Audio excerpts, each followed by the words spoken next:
بدل ما يخشوا يشوفوا الفاحشه بقى يعني. يا شيخه خرجت الواحد عن شعوره وبيقول كلام غريب. اتكلمت في مره قلت لهم ما بيخشوا عليا الاوضه اوضه النوم كده عادي. قال لي ايه المشكله، ما انتوا ستات زيك زيهم يعني، انتوا ستات زي بعض. مش عارفه اعمل ايه غير اني على طول امي تتريق كمان على عزايلي وحاجتي، وكل ما يحصل عزال عندهم في المنطقه تفضل تقول لي شايفه جايبين ايه مش زيك وتحرق دمي. ده انت اللي حرقه دمي وحرقه اعصابي. وانا مش بعرف ارد عليها ليه، اصلا سنه كنت صغيره وهو مطوعها في اي حاجه لحد ما بقوا يمنعوني اني اروح عند اهلي.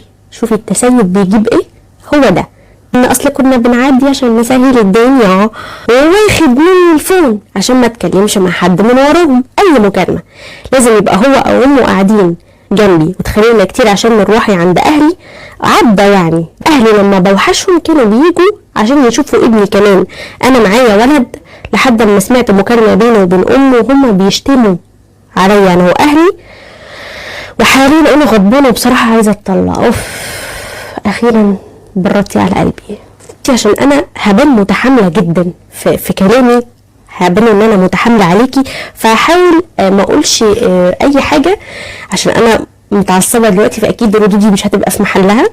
مش هقولك انفصلي، بس هو الغلط عندك انت من البدايه، ان احنا لما بنقبل باشياء نرجع نحاول نغيرها، ده يبقى عته مننا وغباء مننا. ليه انا قبلت على وضع معين مش هاجي اقول بعد كده لا معلش، كرامتي وشخصيتي كانوا فين من البدايه. انا ما حطيتش بلان نمشي عليها، مفيش خطه، اذا ما جيش اطلب حاجه في النهايه وتنيلنا قلنا 200,000 مره بيت عيله لا، بيت خرا لا. تقدر تشوفي رأي السكاكر اخواتك في الكومنتات عشان انا اكيد مش هقولك اتطلقي.